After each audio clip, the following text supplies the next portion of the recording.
Hi, everyone. Thank you. I am one of the dawns that was just referenced, so lovely. I've never been anthropomorphized in that way. Or anyway, my name is Isaac Baker. I'm the founder and co-president of Resonant Energy. We are a solar development company that's based in the Northeast, currently focused in Massachusetts and New York. This first project that we're starting with was one of our first installations. This is on a church rooftop. You can see the Boston skyline in the background. This is a low-income neighborhood in Boston that we have used our innovative financing and development platform to bring solar to, and we started about a year ago. This was one of our first projects that we did. I want to take you through how we got solar there and how all those congregants underneath that church are now also going solar with us today.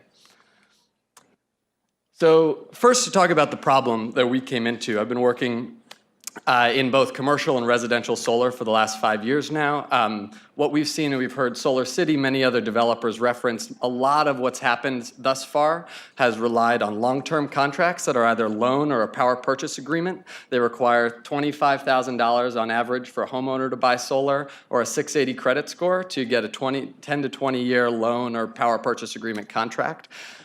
Just based on those two metrics alone, that locks out about 50% of the homeowner market from getting solar to begin with. And then you go into the small C&I spectrum, and people call that the donut hole of solar, because there is literally no competition.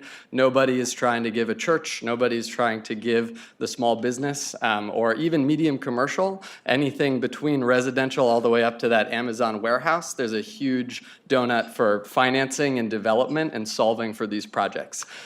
So that's where we come in. We're focused on building access to that problem. And what we see even just in some early areas is a big market. We've got billions of dollars worth of rooftop solar to deploy in urban areas that right now has no financial mechanism. And there are a few other problems we're going to talk about too through this process, but really trust being a big barrier, and there's no real snowball for adoption in a lot of neighborhoods right now. And actually, before I get into the solution, the final piece I want to talk about that's really critical to the way that we work is a big part of that credit. As we know in our country, credit and income has a lot of correlation with communities of color, and particularly in urban neighborhoods that we work in. And so when we think about challenges that we're solving in the solar industry, one of our problems that we see is that solar needs to not only change who solar is for, where it is not just for an affluent, white, middle to upper income suburban homeowner, which has been kind of the poster child of rooftop solar to date. But we also need to change who it's by, where we have an industry that by the most recent census report by the Solar Foundation is 70% white and 70% male. And when we think about solving climate change, really putting solar to work as we go forward, we need to change, as I said, not only who it's by, but who it's for. And for us, in Resonant Energy, that's a mission that we take really seriously when we think about bringing solar into what have been credit-constrained markets, and that's our mission that drives us as we go forward. In terms of our solution, this is a solution that is basically what we like to think of it as a hack on the power purchase agreement. So typically, a financer puts up 100% of the capital, and then they charge that host, that homeowner, every month for the next 20 years to recover the cost of their capital, providing savings to the homeowner. That requires that 680 credit score. As we said, 50% of homeowners, a lot of small commercial, can't access that. What we do is in areas where I come out of a community solar background, we install standalone meters. We give 15% of the output to incentivize the homeowner. They pay nothing at any time. They take no risk. They have a great consumer experience. We take the other 85% and we sell it to a mission-aligned anchor partner. That could be anything from a big business like New Balance up in some of the cities we work in to a mission-aligned large electric user in our areas where we have affordable housing, lots of large anchor electric users that can leverage their credit to enable, in one building, to enable solar to proliferate across the city on low-income housing, on churches, on nonprofits, on small businesses. So just to clarify on the consumer experience, they're agreeing to make their roof available for 20 years, and the average homeowner's cutting their electric bill 25%. They pay nothing at any time. It's become very popular in the first few cities we've been working in.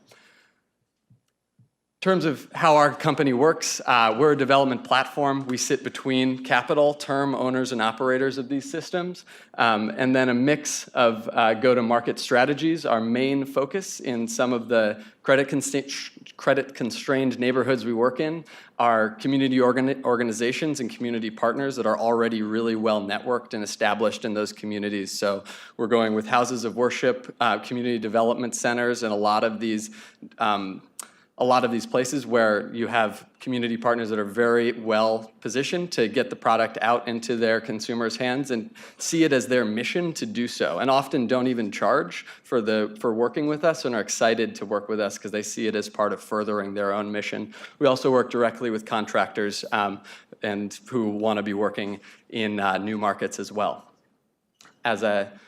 Our development fee, we make a 15% fee on every project that rolls through. Right now, we're not taking any ongoing revenue. We're taking a 15% fee up front. We have the opportunity to move as we go forward into ongoing operations and maintenance and collecting ongoing revenue as we expand and go forward.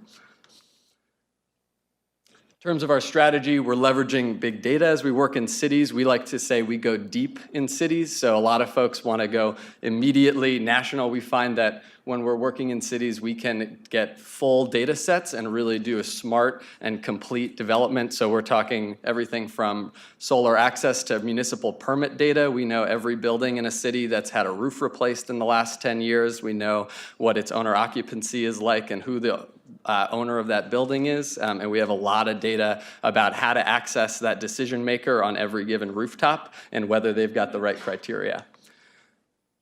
As far as our team, my partner and I have been working in this industry for the last 5 years together. We've got a team of 7 other folks, 50% women and people of color, and we are bringing this to market in Boston, New York, broadly.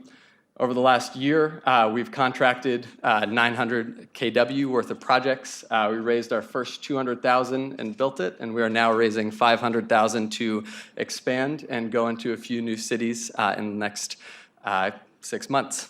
So thank you very much for your time.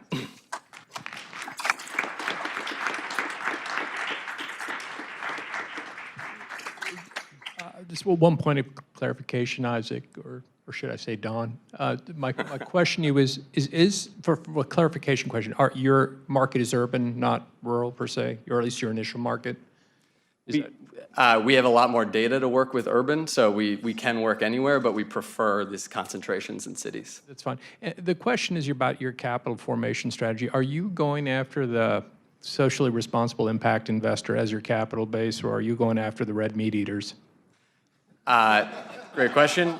So we've got 3 sources of capital that come at it from different perspectives. Since we work with real estate developers, so we have a lot of, like, I would say meat eater capital that will go onto large real estate portfolios that we've done, and then we have mission capital that's going to be family offices and a lot of mission-related capital that wants to go on low-income rooftops, nonprofits, and all the other places we serve.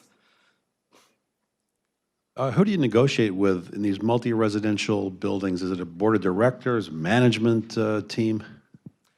Yeah, so that's one of our big skill sets as a team, is getting to know the flavor of ownership and what it's going to take to get a decision maker in some of these multi-stakeholder buildings. We focus on some of the low-hanging fruit, so I would say single family is certainly the easiest. In multifamily, we do condos, but we don't sit with them. So we say, listen, if you've got a condo organizer that wants to get your condo to a yes, here's what you need, and then we let them cook on it for a while. And then a lot of our success is in nonprofits and membership-based nonprofits. So we present to the board, and we get the nonprofit and we get the houses of all the board members, that kind of thing. Could you talk a little bit more about the relationship with the anchors and you guys and the consumer homeowners? Absolutely. So the anchor is basically signing, we like to think about it as a power purchase agreement on behalf of a whole neighborhood, is one way of thinking about it. So they lock in long-term energy savings, and they're effectively buying electricity over 20 years from a distributed power plant that we aggregate across the city. So they sign that. The rest of the sites agree to host the solar. They pay nothing for it and get some of the benefit.